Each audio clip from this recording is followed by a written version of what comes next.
Doctor Anil Jadhav sir कायम असे वेगवेगळे उपक्रम राबवत असतात आणि या छोटेखानी कार्यक्रमामध्ये महाविद्यालयाचे प्रेरणास्थान मुक्ताई प्रतिष्ठानचे सचिव माननीय राजेश महाराजजी देगलूरकर तसेच मराठी विभाग प्रमुख डॉक्टर रवींद्र बेंबरे सर, ग्रंथालय विभाग प्रमुख डॉक्टर अनिल जाधव सर आणि समाजशास्त्र विभाग प्रमुख डॉक्टर मारुती बामणे सर तसेच माझ्या सहाध्यायी डॉक्टर तेजस्विनी कुलकर्णी या ज्या आज सगळे मान्यवर इथे उपस्थित झालेले आहेत आणि तुम्ही सर्वजण विद्यार्थी मित्रमैत्रिणींनो, तुम्हा सर्वांचं मी शब्दसुमनाने स्वागत करते। कारण शिक्षक असो किंवा विद्यार्थी, आम्हा घरी घन शब्दांची जरतणे, शब्द हेच माणसाला उभे करतात, शब्दच माणसाला म्हणजे त्याचा नाशही करण्यास अगदी कारणीभूत ठरतात।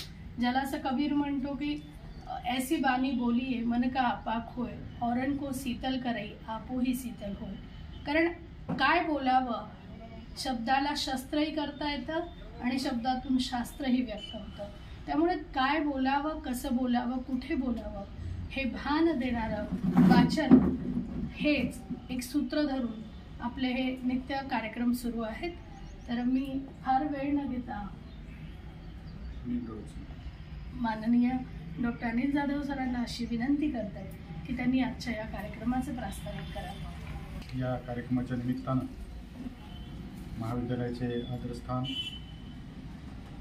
आदरणीय राजेश महाराज देगलूरकर, त्याचबरोबर doctor Bembre sir, doctor Bamne sir, Nerkar madam, Kulkarni madam आणि उपस्थित असलेले सर्व विद्यार्थी, 20 डिसेंबर 2024 रोजी महाराष्ट्र राज्याच्या उच्च व तंत्रशिक्षण मंत्रालयाकडून एक परिपत्रक या ठिकाणी जारी करण्यात आले आणि त्या अंतर्गत तरुण पिढी जी वाचनापासून दूर जात आहे त्या पिढीला कुठेतरी सामाजिक माध्यमाकडून वळवून वाचनाकडे कशा पद्धतीने आणता येईल यासाठी म्हणून राज्याचे उच्च व तंत्रशिक्षण मंत्री आदरणीय चंद्रकांतदादा पाटील यांच्या संकल्पनेतून हा वाचन संकल्प महाराष्ट्राचा हा कार्यक्रम पूर्ण महाराष्ट्रभर 1 ते 15 जानेवारी 2025 दरम्यान या ठिकाणी आयोजित करण्यात येत आहे आणि या कार्यक्रमाच्या अंतर्गत विविध कार्यक्रम ग्रंथालयाकडून, सार्वजनिक ग्रंथालयाकडून या ठिकाणी आयोजित करायचे आहेत। त्याच्यामध्ये ग्रंथप्रदर्शन असेल, वाचन कार्यशाळा असेल, वाचन कौशल्य कार्यशाळा, त्याचबरोबर सामूहिक वाचन असेल आणि त्याचबरोबर वाचन संवाद, ज्याला स्थानिक पातळीवरचे जे काही लेखक आहेत, कवी आहेत किंवा तत्सम इतर जे वाचनप्रेमी आहेत त्यांना महाविद्यालयामध्ये बोलवून त्यांचा आणि वाचकांचा संवाद या ठिकाणी घडवून आणायचा। खरं म्हणजे एखादं पुस्तक तयार करायचं म्हणजे त्याला खूप त्याग करावा लागतो, खूप वेळ त्याला द्यावा लागतो। एखादं पुस्तक तयार करण्यासाठी सहज बसल्या ठिकाणी एखादं पुस्तक तयार होत नाही।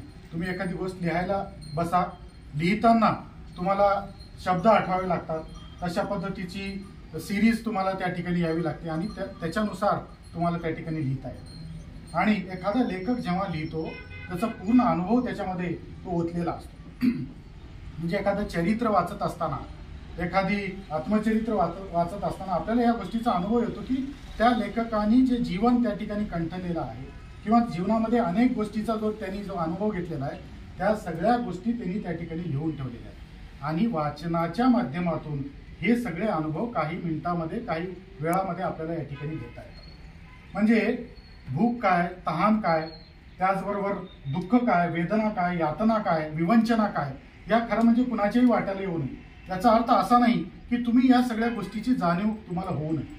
खरं म्हणजे वाचनाच्या माध्यमातून ज्यांच्या कुणाच्या वाट्याला या गोष्टी आलेल्या आहेत त्या आपण या ठिकाणी वाचल्या पाहिजे, जेणेकरून या नवीन पिढीमध्ये अशा पद्धतीच्या जाणीवा या ठिकाणी निर्माण होतील। जेणेकरून जे काही समजा आता एखादा ॲक्सिडेंट झाला, त्या ॲक्सिडेंट झाल्यानंतर आता नवीन पिढी काय करायला लागली, त्याला वाचण्याच्या ऐवजी त्याचा व्हिडिओ, फोटो काढणं आणि ते व्हायरल करणं सोशल मीडियावरती, अशा पद्धतीच्या गोष्टी होत असताना आपल्याला या ठिकाणी दिसत आहे।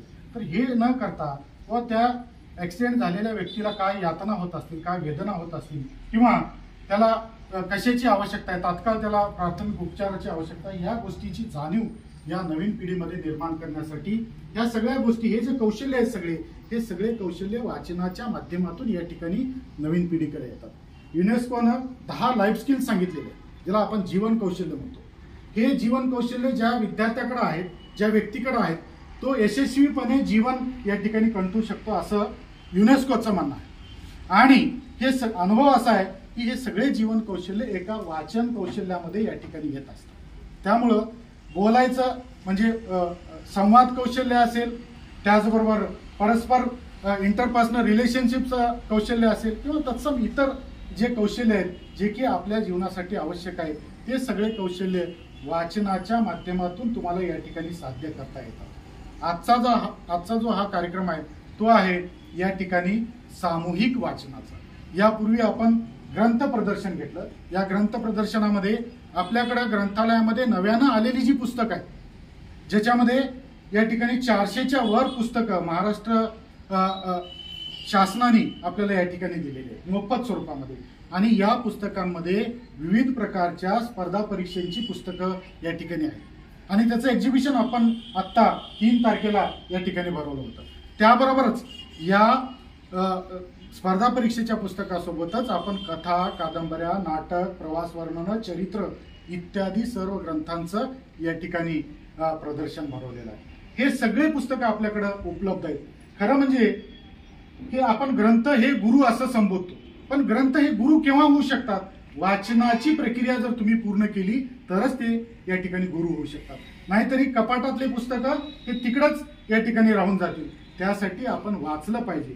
खऱ्या अर्थानं आपण अभ्यासक्रमाची पुस्तकं तर वाचताच, हो का नाही? अभ्यासक्रमाची पुस्तक वाचता, त्या अभ्यासक्रमाच्या पुस्तकासोबतच जे अवांतर वाचन ज्याला आपण म्हणतो, खरं म्हणजे ते अवांतर वाचन नाही, ते आवश्यक वाचन आहे. त्याच्यामध्ये कथा आहेत, कादंबऱ्या आहेत, नाटकं आहेत, त्याचबरोबर चरित्र आहेत, आत्मचरित्र आहेत, प्रवास वर्णन आहेत, इत्यादी सगळ्या पुस्तकांचं वाचन आपण केलं पाहिजे, जेणेकरून आपल्याकडं अफाट शब्दसंग्रह या ठिकाणी विकसित होतो. आणि त्या माध्यमातून जे या ठिकाणी इतर जे ज्ञान आपल्याला घ्यायचं आहे, बॅकग्राऊंड नॉलेज ज्याला आपण म्हणतो. आज कुठलीही परीक्षा जर तुम्ही गेलात, इथून शिकून बाहेर पडलात, तर प्रत्येक वेळेस तुम्हाला स्पर्धा परीक्षेला पुढे जायचं, हो का नाही? तिकडं CET आहे, तिकडं नीट आहे, तिकडं JEE आहे, तिकडं या ठिकाणी राज्य शासनाच्या विविध स्पर्धा परीक्षा आहेत, हो का नाही? MPSC आहे, UPSC आहे. ह्या सगळ्या परीक्षेसाठी आवश्यक काय आहे तर तुमचं बॅकग्राऊंड नॉलेज किती आहे.